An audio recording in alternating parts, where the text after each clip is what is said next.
tema yang sudah diangkat, tema gereja kita, tema Natal kita, baik Natal Tahun Muda, baik Natal Sekolah Minggu, Natal Minggu, di Ajibata, di Parapat, tema kita masih seputar ini ya. Yaitu dalam Kolose 2 ayat 6 dan 7. Dan ini juga akibat dari tema ini telah banyak mendapat hadiah anak-anak Tuhan ya, karena dimasukkan dalam kuis ya. Puji Tuhan. Nah, dan sudah banyak khotbah tentang ini, baik Natal wilayah Toba juga temanya tentang ini, karena yang membuat temanya adalah saya di wilayah Toba dan di Ajibata, dan minggu yang lalu dan kemarin semalam juga ada hamba Tuhan tahu temanya ini, dan sudah banyak kupasan firman tentang bagian ini. Dan kita dengarkan lagi untuk melihat lebih dalam lagi, lebih kaya lagi tentang pembahasan khusus tema ini. Amin. Mari kita lihat firman Tuhan secara singkat. Nanti masih ingat Bapak Ibu, kita diundang oleh jemaat GPD Kampung Ajibata jam 12 makan bersama resepsi di sana nanti ya. Dan seperti kita mengundang mereka, kita juga diundang untuk ke sana nanti. Siap Bapak Ibu? Haleluya, puji Tuhan. Mari kita baca bersama-sama 1, 2, 3. Kamu telah menerima Kristus Yesus Tuhan kita. Karena itu hendaklah hidupmu tetap di dalam Dia, hendaklah kamu berakar di dalam Dia dan dibangun di atas Dia, hendaklah kamu bertambah teguh dalam iman yang telah diajarkan kepadamu, dan hendaklah hatimu melimpah dengan syukur. Haleluya. Bapak Ibu, kalau kita perhatikan di sini dalam teks bahasa Indonesia ada kata hendak.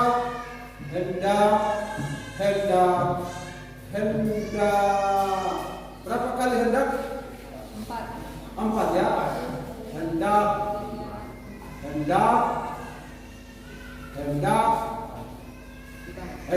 Berapa? 4. Namun kita akan membahas persamaan atau kata yang sejenis sesuai dengan kata yang berikutnya ya. Jadi kalau sini hendak 4, tapi kita akan membahas hanya ini saja ya. Hendaklah hidupmu tetap di dalam Dia. Jadi di dalam Dia ini yang akan kita bahas ya. Karena kata di dalam Dia ini satu pesan yang dalam bagi kita ya, yang penting. Ada 3 kali dalam ya. Dalam Dia, atas Dia. Jadi dalam bahasa aslinya sebenarnya sama, dalam Dia ya. Tapi karena namanya pun dibangun, maka disebut istilah ini atas. Tapi sama sebenarnya sejajar. Dalam Dia. Nah, ketiga kata ini akan kita bahas. Kenapa begitu penting kita menjalani tahapan ini. Kamu telah menerima Kristus Yesus Tuhan kita. Kita semua telah terima Yesus sebagai Tuhan dan Juru Selamat. Amin. Amin. Ada di sini yang belum?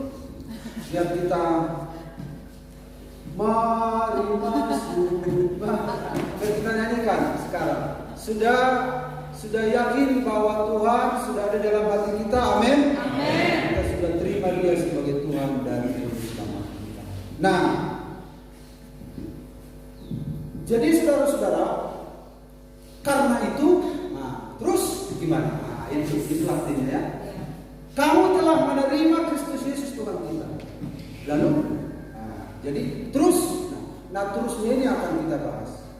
Jadi kalau Bapak Ibu bangga Aku anak Tuhan, aku anak raja, aku anak raja, engkau anak raja. Terus, lalu bagaimana? Ya. Jadi setiap hari Natal biasanya kita diundang untuk menerima Yesus sebagai Tuhan dan Juru Selamat. Into my heart, into my heart, come into my heart, Lord Jesus. Semua baik Natal, Tuhan Marga, Tuhan kau juga, itu lagi yang sangat terkenal. Dan di gereja kita juga sering kita nyanyikan itu. Nah, jadi kita bangga sudah menerima Yesus sebagai Tuhan dan Juru Selamat. Lalu bagaimana? Itu yang menjadi pertanyaan sekarang. Nah, ayat ini memberikan jawaban bagi kita. Tahapan dari karena itu. Nah, yang pertama kita lihat secara singkat Bapak Ibu, karena ini sudah berulang-ulang kita bahas. Saya mencoba memberikan gambaran kepada kita dan sudah sering kita lihat ini. Kita ini ada di dalam dunia. Ya, Bapak Ibu bisa lihat gambarnya di belakang warna hitam. Bisa lihat. Ferdianto boleh dengar mereka Pak? Boleh. Banyak. Si Relin bisa. Bisa kata Relin ya. Ini dunia. Jadi ada dua kubu sekarang, dunia dan Kristus. Nah, dari dunia kita dipanggil oleh Tuhan ya, dipanggil. Berarti tidak di dalam. Dulu kita di luar, sekarang di dalam. Nah, di dalam ini sekarang yang mau ngapain? Karena banyak orang Kristen setelah percaya kepada Yesus bingung. Akhirnya mau ngapain? Ya nganggur. Ada kan yang nganggur dalam Tuhan, gak ada aktivitas. Itu sama dengan ketika Yesus mengusir setan dari seseorang, diusir, maka setan itu beredar-edar. Lalu setan itu entah kenapa melihat rumah yang pernah dia diami. Kok masih kosong? Diusir aku dari sana kok. Sayang dong dikosongkan. Lalu dia mengajak 7 roh jahat lainnya. Dia masuk ke dalam rumah itu dan keadaan orang itu bagaimana? Makin parah. Ternyata tidak bagus kosong. Kalau kosong bahaya. Makanya ada lagu di sekolah kita. Ku rindukan, ku telah terima kami penuh dan rindukan. Banyaklah ku terima, namun ku rindu tetap rindu. Rasa kosong, ku berkata rasa kosong, gak boleh rasa kosong. Nah, jadi ada juga orang berdoa setelah lama dipikir-pikir ternyata salah juga. Tuhan, kami mau mendengar firman-Mu, kami kosongkan piring-piring rohani kami. Nah, hati itu katanya piring harus dikosongkan. Gak boleh kosong. Nanti kosong itu apa? Itu sama dengan bertapa. Orang bertapa kan sedang digali-gali maulah. Kosong. Kalau kosong bahaya. Makanya Tuhan gak boleh kosong. Nah, setelah kita terima Yesus, sebenarnya ketika kita terima Yesus, itu juga sama berarti kita di dalam Yesus. Aneh ya, kita terima Yesus, kita kok di dalam Yesus. Nah inilah namanya pun apa kan dalam kekristenan memang begitu. Ya. Misalnya, aku berdiri di muka pintu, barang siapa aku mengetok, barang siapa membuka pintu, aku akan makan bersama-sama dengan dia dan dia bersama-sama dengan aku. Katanya. Jadi kalau kita undang Yesus masuk dalam hati kita, aku akan makan bersama dengan dia, kata Yesus, dan dia bersama-sama dengan aku. Artinya Yesus menjadi penjamu, ya. Tadinya kita menjamu, setelah dia masuk ke rumah kita, dia yang menjamu kita. Nah, demikian juga dengan ini, ketika kita terima Yesus dalam hati kita, kita juga sekalian ada di dalam dia. Ini terjadinya secara rohani. Secara logika Bapak Ibu pada bisa terima ini, ya. Berarti kalau aku terima Yesus dalam hatiku, berarti aku lebih besar, Yesus lebih kecil, supaya dia bisa masuk. Kan begitu logikanya. Tetapi tidak demikian, ya. Ketika kita terima Yesus dalam hati kita, Yesus kita ada di dalam dia. Nah, setelah kita ada dalam dia, ngapain kita? Di sini persoalan banyak orang Kristen, ngapain? Sudah bertahun-tahun meluntar, tahun pertama, kedua, ketiga, keempat, kelima, keenam, sampai seterusnya. Dumi betua kita,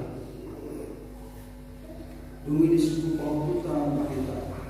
Maku ada orang di gereja. Ada lapatan di bapak di gereja. Itu sama dengan setelah kita dalam Tuhan, apa? Ngapain? Ya berdoa. Aku cucu ketika percaya pada Yesus, dari kecil sampai tua, aku tidak bisa berdoa makan. Hanya doa makan opung. Yang kau pelajari seumur hidup selama 70 tahun. Nah, jadi kalau hanya berdoa makan ya menjadi cerita kita, berarti ini ada sebuah keanehan. Hanya doa makan, hanya doa bangun tidur, hanya doa mau tidur.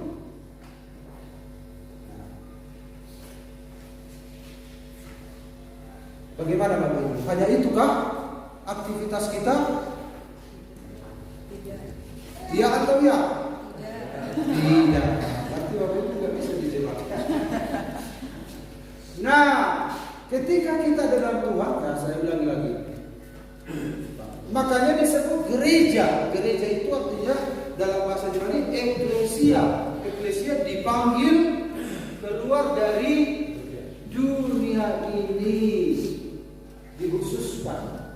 Dalam bahasa lain, kalau nggak salah bahasa Portugis, dari eklesia igreja. Dari kata itu muncul kata gereja. Jadi kalau kita tahu gereja katanya, berarti dalam pikiran kita harus tertanam, dipanggil dari kegelapan ke dalam terang, dipanggil dari dunia kepada Kristus. Ini itu artinya gereja. Nah, ngapain kita setelah di sini? Yang pertama Rasul Paulus berkata, tetap di dalam dia. Itu langkah pertama. Tetap di dalam dia.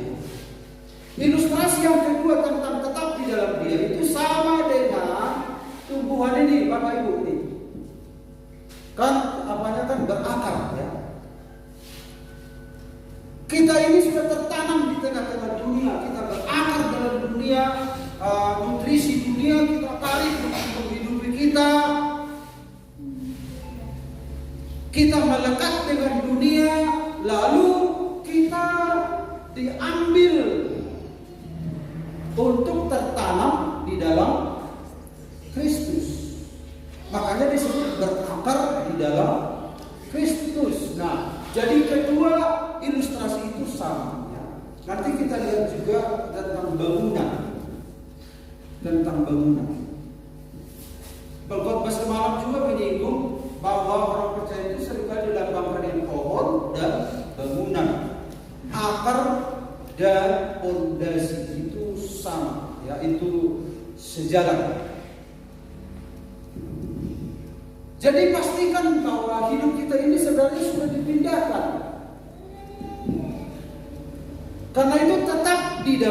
jangan kemana-mana.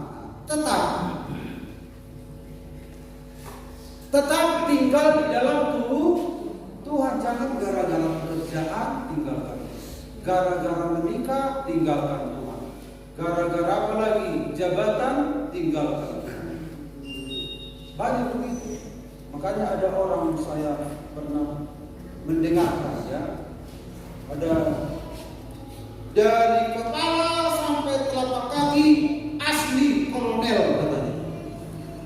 Karena di atas itu kan jadi jenderal ya. Ya, dia itu ya. Kenapa dia dengan lantang berkata dari kepala sampai kaki asli kolonel katanya? Kenapa hanya kolonel? Ditanya orang. Karena untuk masuk ke sana harus berkompromi. Ganti KTP dulu supaya bisa jadi jenderal. Kristen jadi agama lain begitu. Atau ada transaksi yang lain supaya bisa masuk ke tahap jenderal. Makanya dia pilih karena dia idealis ya. Orang Kristen ini orangnya idealis. Gak usah pun aku naik ke level itu, yang penting asli kolonel. Gak ada transaksinya, gak ada komprominya. Nah sekarang banyak orang Kristen komprominya banyak. Dia menjual imannya, dia menjual dirinya. Ya. Karena itu Rasul Paulus berkata, ketika kita terima Yesus, kita harus tetap di dalam Kristus. Amin. Tetap dalam Kristus. Itu sama seperti apa? Bapak Ibu kalau menanam misalnya jagung, tanam jagung. Lalu hari kedua si Yeremi, kemarin ku tanam jagung, kulihat dulu apakah sudah berakar, katanya dikorek, dilihat ini, belum berakar, tanam lagi. Kemudian 3 hari kemudian, mungkin sudah berakar, kulihat dulu, korek. Loh kok gak berakar? Ditanam lagi. Seminggu dilihat dari sudut waktu pasti dia sudah berakar. Dikorek Yeremi lagi. Kok gak berakar? Sebulan 2 bulan gak berakar. Karena apa? Dicari, ditanam, dicari, ditanam. Jadi dalam Tuhan pun gak boleh begitu saudara-saudara. Supaya bertumbuh. Dia itu hidup atau berbuah atau bertumbuh nanti kelihatan. Dia akan memperlihatkan diri, gak usah dikorek-korek. Tapi bisa saja, Pak Pendeta kalau berarti gak boleh pindah-pindah gereja. Ya, yang penting gak keluar dari Tuhan Yesus. Ya, boleh saja pindah gereja, boleh. Ada yang mau? Ada yang mau? Tidak paham. Jadi ada jemaat kita juga, kami mau pindah gereja karena dekat di rumah, dekat rumah kami gereja. Oke, nggak masalah, begitu Pak. Jadi tentang berjemaat ini saya tidak terlalu tidak kolot ya. Kalau mau pindah boleh, tapi ingat gereja lokal menjadi salah satu cara Tuhan untuk tertanam di dalam Kristus. Amin. Gereja lokal menjadi sarana, wadah untuk menunjukkan bahwa kita tertanam di dalam Kristus. Jadi kalau saudara pindah-pindah, kemungkinan hati saudara sudah pindah dari Kristus. Karena gereja lokal itu menjadi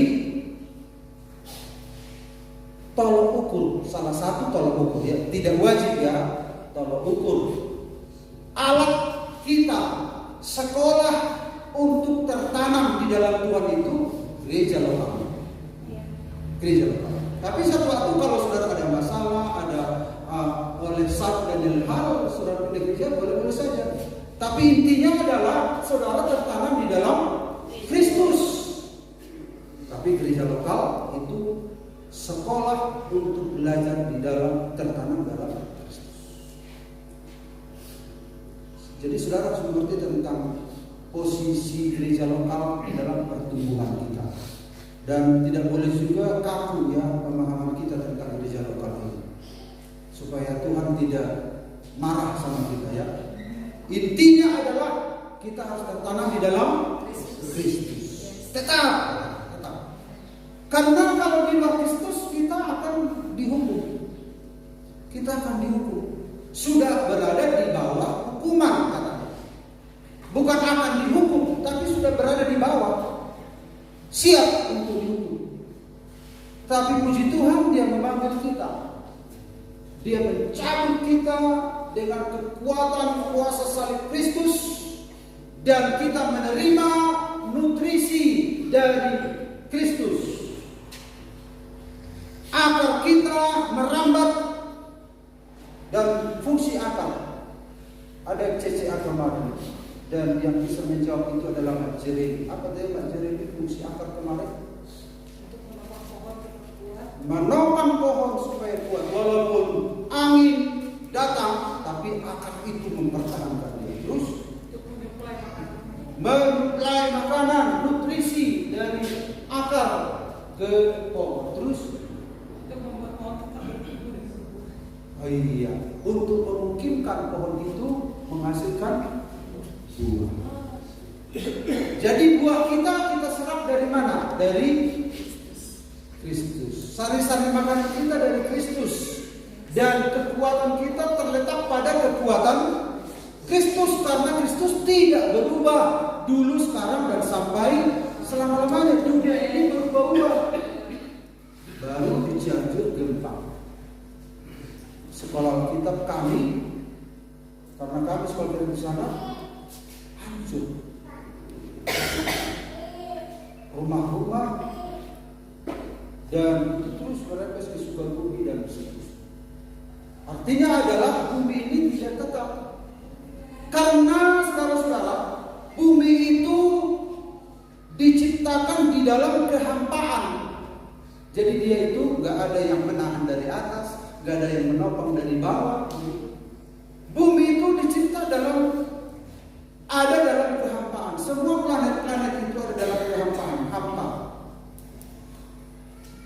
Jadi ketika Tuhan membinasakan, tidak ada topangan-topangan. Tetapi Alkitab mengatakan dalam Ibrani, Yesus Kristus tidak berubah dulu, sekarang, sampai selama-lamanya. Jadi kalau kita berakar di dalam pribadi yang tidak berubah, maka kita akan ditentukan oleh di mana kita berada, yaitu Yesus Kristus. Jangan pindah. Apa artinya hidup kita kalau tanpa Tuhan? Gak ada. Kosong, hampa. Gak ada gunanya hidup kita. Gak ada. Kita hanya dilahirkan untuk menantikan masuk neraka. Makanya saudara-saudara, di dalam Tuhan itu tidak ada tuntutan lain bagi seorang percaya selain hubungannya dengan Kristus. Makanya seringkali saya katakan, bahkan di dalam pernikahan pun tidak ada harapan Tuhan yang lain selain hubungan dengan Kristus. Dalam rumah tangga, dalam segala sesuatu, hubungan dengan Kristus. Itulah bedanya kekristenan dengan agama lain. Nah, kemudian yang kedua kita lihat Bapak Ibu. Yang kedua, berakar di dalam Dia. Sekarang kita membahas khusus di dalam Dia. Ini pohonnya tadi, berakar dalam Dia.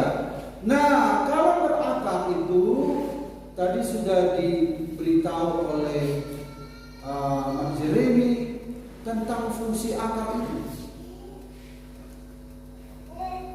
Jadi kalau kita masih ingat renungan firman di Natal kita, akar itu adalah apa itu? Oh, ada di sini. Akar adalah sarana tersembunyi yang kita upayakan untuk mencengkram Kristus. Kita upayakan. Jadi dalam Kristus dang orang tape tidak tape, bukan tape. Tapi justru mencengkram, mengikatkan diri. Nah, itu upaya kita, upaya Tuhan memindahkan kita ke dalam Dia. Upaya kita mencengkram begitu. Lewat apa?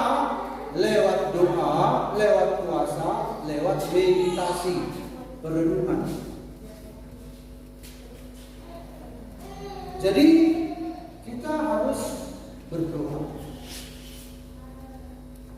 kontak dengan Tuhan. Itu akar kita untuk mencengkram, tanda kutip mencengkram ya. Ini tanda kutip ya, mencengkram. Supaya kita bisa memasuki pribadinya Tuhan. Kita sudah ada dalam Tuhan, tapi lebih dalam. Kemudian lewat puasa. Makanya saya tantang dengan Tuhan di tahun 2023 belajarlah berpuasa. Amin. Berpuasa. Berpuasa tentu tidak mesti seperti agama lain. Berpuasa sendiri di rumah. Jangan sampai anak cucu kita nanti tanya, "Opung, selama menjadi orang Kristen pernah gak puasa?" Gak pernah. Aladang bertahan sakit. Tapi memang bukan itu yang menentukan keselamatan kita, ingat ya. Tetapi puasa itu menentukan kekuatan kita, menentukan daya tahan kita, menentukan kedalaman kita, hubungan kita dengan Tuhan. Kemudian meditasi perenungan firman, merenungkan firman, diolah firman itu. Jadi yang kita olah seringkali apa? Ada anak Tuhan di hari-hari ini penunggu WA, penunggu Facebook, penunggu. Kalau orang lain sibuk, orang sibuk dengan orang tidak sibuk beda ya. Orang yang tidak sibuk, orang tidak sibuk itu kalau dikirim WA lama kali dibalas. Kenapa? Karena orang sibuk, sementara dia itunya kerjanya nunggu aja. Mungkin paling 3-4 jam baru dilihat, lama kali dijawab, sombong kali katanya. Padahal dia nunggu terus. Makanya jangan jadi penunggu. Kan macin dia aja ngerti. Ini hanyalah sarana, ya. Nah, jadi saudara-saudara, kita merenungkan karena apa yang kita makan itulah kita. Kalau kita renungkan firman, maka itulah kita.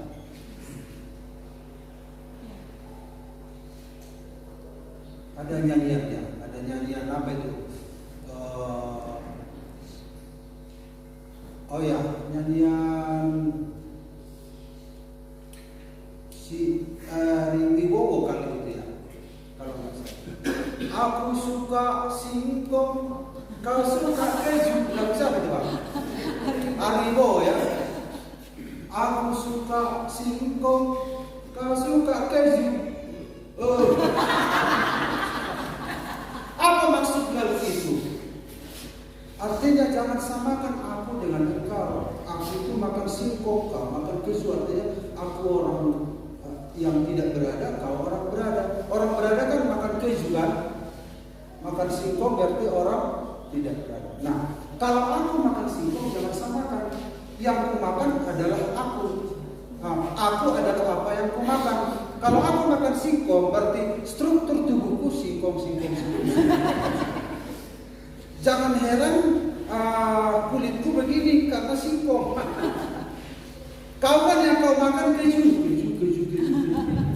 Makanya kau apa? Kinclong. Makanya kau apa? Glowing, transparan. Apa yang kau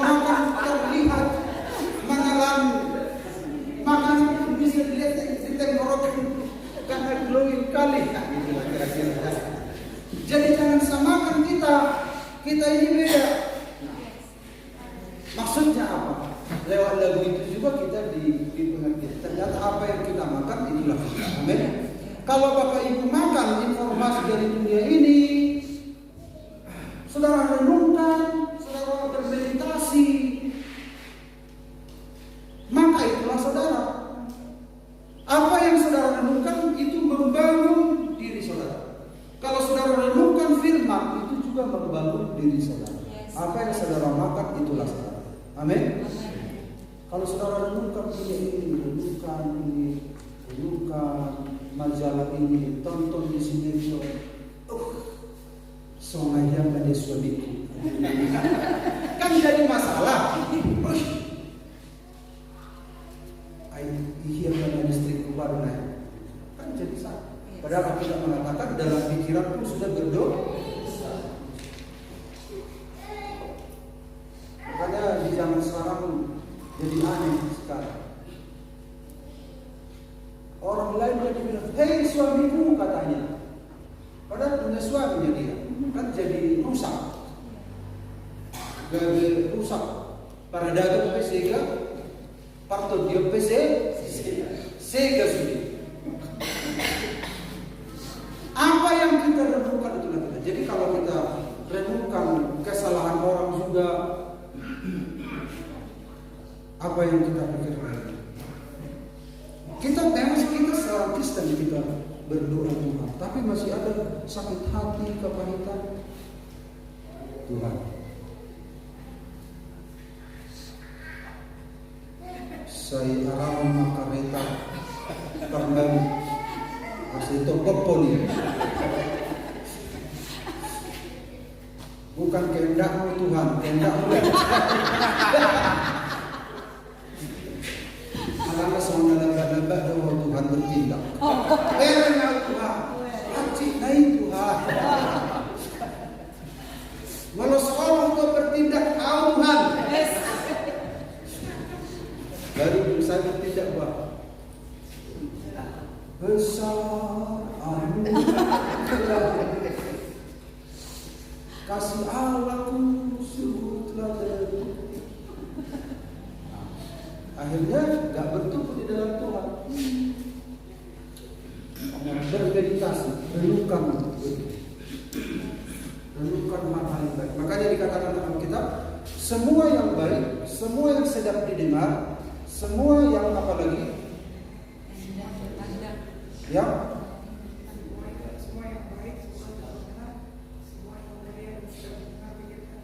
Pikirkanlah semuanya itu. Itu bicara tentang meditasi. Pikirkanlah semua itu. Amin. Amin. Jadi jangan juga pikirkan kesalahan pasangan kita, anak kita. Pak, ini bagus kan? Ditengok jaga di Shopee. Iya ya bagus. Tata udah nyampe barangnya. Oh, haleluya begitu. Memang seperti istilah mengatakan laki-laki itu lambat bertindak, perempuan cepat. Jadi laki-laki kayaknya lambat kali, sementara perempuan cok. Tapi suaminya menyusul dari belakang, memperbaiki akibat-akibatnya. Makanya perlu kasih Kristus bertumbuh dalam Kristus supaya hati kita tidak rusak. Amin. Renungkan firman. Horomi Tuhan dan Musa dan Moses, hatami Tuhan dan Musa dan Moses. Dia status yang sudah. Kalau kita harus dia karena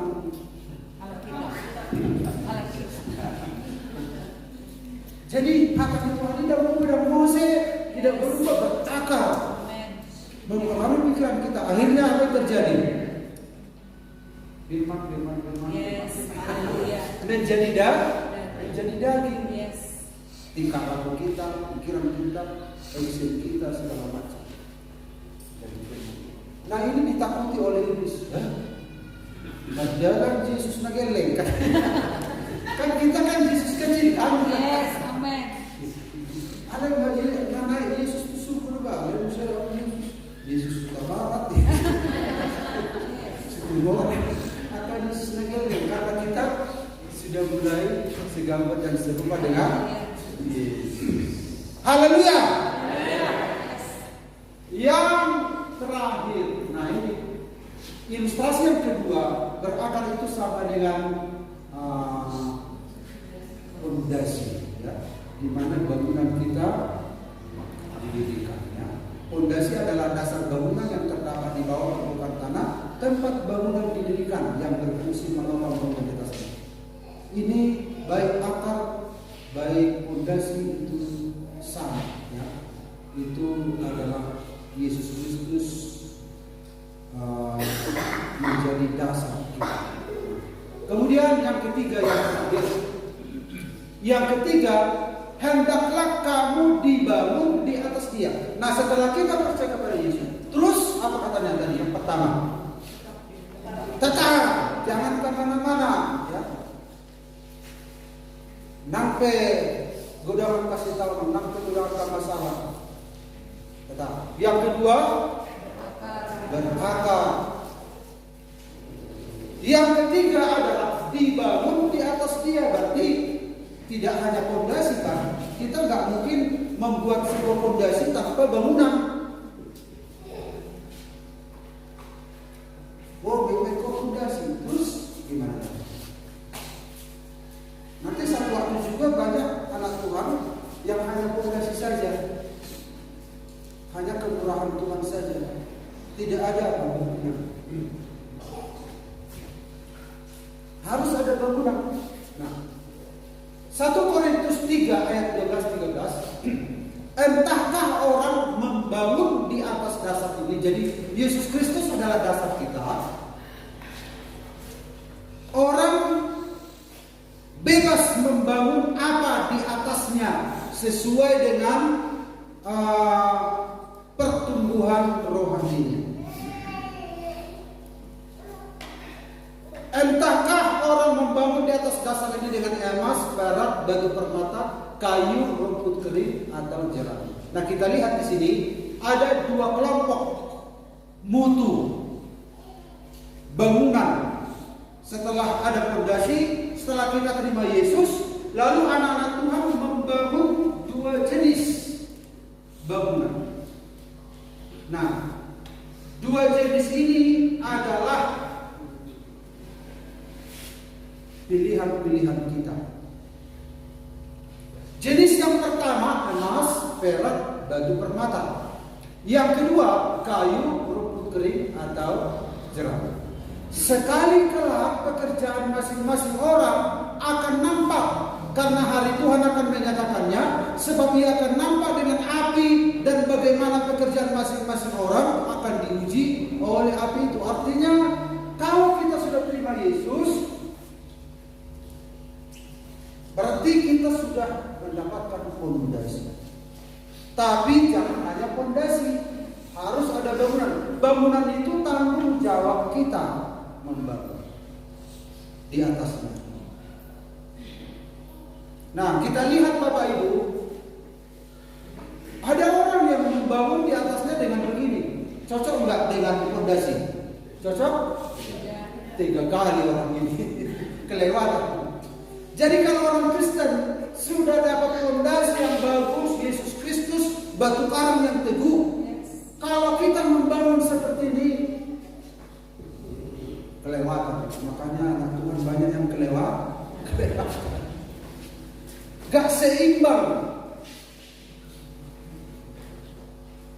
Bertepuk sebelah tangan. Nanti satu waktu apa yang terjadi? Perhatikan. Setelah dibakar apa yang terjadi? Setelah dibakar, yang terjadi adalah hangus. banyak nanti satu waktu pengadilan tidak ada yang tersisa. Nabi 70 tahun kau bilang persia apa ini? Jangan dong. Hangus deh. Ternyata bangunannya dari apa tadi?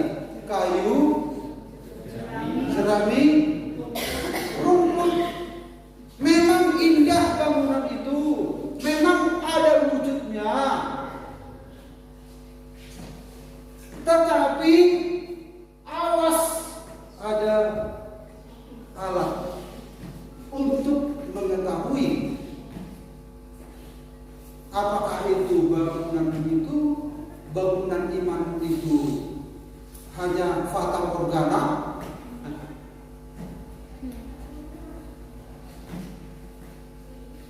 bisa nggak dites? Ya. Alat tesnya itu apa? Api itu apa? Pencobaan.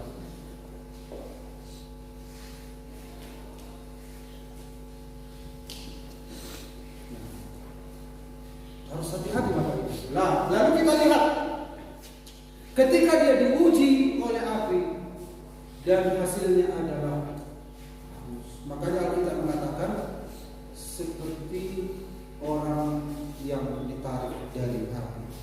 Hanya adalah patahku mati mengkoko. Kalau kita diselamatkan Tuhan, kita diselamatkan Tuhan. Oke, kau sudah selamat. Terus apakah Tuhan bilang oke, kau sudah kupindahkan dari gelap ke dalam terang? Atau dulu keselamatan ini ceritanya begini, ada perbudakan. Ada zaman dulu kan ada perbudakan manusia. Jadi manusia itu diibaratkan seperti kentang, tomat, cabai, sayur, orang itu dulu. Ya. Lalu ada orang kaya.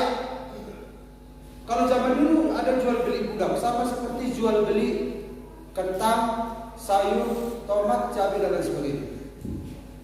Manusia ini berapa ini? Nah, manusia itu pun berbeda-beda harganya. Ini perbudakan zaman dulu. Anak-anak lebih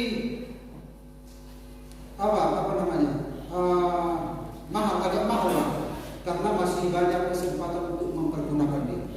Anak muda mahal karena dia kuat. Orang tua gak berharga. Itu ya, jangan salah mengerti Bapak Ibu ya.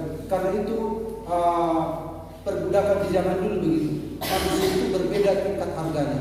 Anak-anak yang mahal juga, tapi orang muda lebih mahal karena dia bisa bekerja. Dan orang tua paling zaman dulu orang Batak pun pernah juga punya menganut seperti itu. Mereka itu tangganya orang untuk masuk rumah. Ya ada begitu sejarahnya. Jadi kalau nama orangnya dulu tangga kalau masuk tu jalu jolma. Jadi betapa hinanya orang itu. Apalagi tambah tua makin gak begitu. Datang orang kaya, dibeli semua ini. Anak-anak, orang muda, orang tua dibeli. Dibebaskan. Jangan diperjualbelikan. Nah, setelah dibebaskan ngapain orang ini? Apakah yang membeli ini membebaskan mereka supaya diperjualbelikan lagi? Kan tidak. Orang kaya ini membebaskan mereka supaya mereka tidak diperjualbelikan, supaya mereka tidak diperbudak, dibebaskan. Nah, harapan orang kaya ini supaya apa? Orang ini mengerti siapa yang membeli. Nah, kalau orang budak ini yang sudah dibeli ini sadar bahwa mereka sudah dibeli, sudah dibebaskan, maka orang ini harusnya punya kesadaran untuk melayani sang pembeli, yaitu orang kaya tadi. Demikian juga dengan kita sudah dibeli dari perbudakan dosa. Harapan adalah kita melayani Dia. Dan kita menunjukkan action kita di dalam Dia. Aku sudah membeli engkau, artinya sudah ada fondasi yang Tuhan berikan. Sekarang engkau siap membangun sesuai dengan apa yang ku mau. Tetapi yang mereka mau apa tadi? Bangunan yang tidak menandingan. Apa kira-kira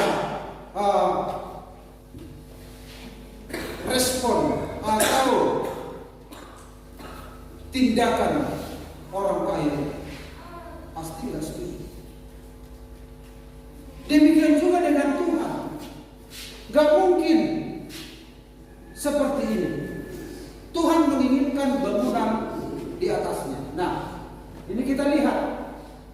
Inilah bangunan orang percaya. Memang tidak sempurna, tapi yang namanya kan ada kekurangan di sana sini. Tetapi diuji oleh api. Ketika dia diuji oleh api, apa yang terjadi hasilnya? Dan hasilnya adalah apa? Emas, batu permata, perak. Memang kita akui ada banyak kekurangan di sana sini ketika kita membangun kerohanian kita. Tetapi ketika diuji oleh api, ternyata berkualitas. Amin. Itu yang Tuhan dibangun di atas Dia. Tuhan mau bangunan di atas itu adalah hal-hal yang indah. Nah, itulah tema Natal kita. Setelah kita terima Yesus, kemudian kita tetap dalam Dia, kemudian kita berakar, pondasi dalam Dia, kemudian dibangun di atas Dia. Amin. Ini semua adalah kasih Tuhan. Ini adalah anugerah Tuhan. Ini adalah kemurahan Tuhan dalam hidup kita. Dan kita sedang dipersiapkan untuk masuk ke dalam surga yang kekal. Nah, kualitas yang kita kerjakan di bumi itu akan kita terima di surga. Kedewasaan rohani kita di bumi itu akan menentukan bagian kita dalam kerajaan surga. Tapi kalau hanya fondasi saja, hanya oleh anugerah saja, mungkin ya oleh anugerah Tuhan itu pun sudah dalam kondisi yang sangat berbahaya. Ya okelah, mungkin Tuhan masukkan dalam surga, tapi statusnya di halaman. Lalu saudara berpikir, ya gak apa-apa lah, yang penting di halaman daripada ke neraka. Di halaman pun gak apa-apa, yang penting surga daripada di ibu kota neraka. Nah, kalau ada orang berpikir seperti itu, dia jahat. Tuhan tidak ada pikiran seperti itu. Orang Kristen yang mengerti anugerah Tuhan selalu memikirkan tentang ini. Dia bergumul terus, berjuang terus, walaupun belum sempurna. Kita menemukan diri kita gagal di sana, gagal di sini, tapi ada sebuah perjuangan supaya bangunan kita berkualitas. Dan itu pun ternyata menentukan status kita di dalam kerajaan surga. Amin. Itulah anugerah Tuhan. Dia datang dari surga mencari kita. Dia mati dan dia naik ke surga. Dia akan datang kembali. Dia mempersiapkan kita sebuah tempat. Yesus berkata, di rumah Bapakku banyak tempat tinggal. Dia sedang menyediakan tempat bagi kita.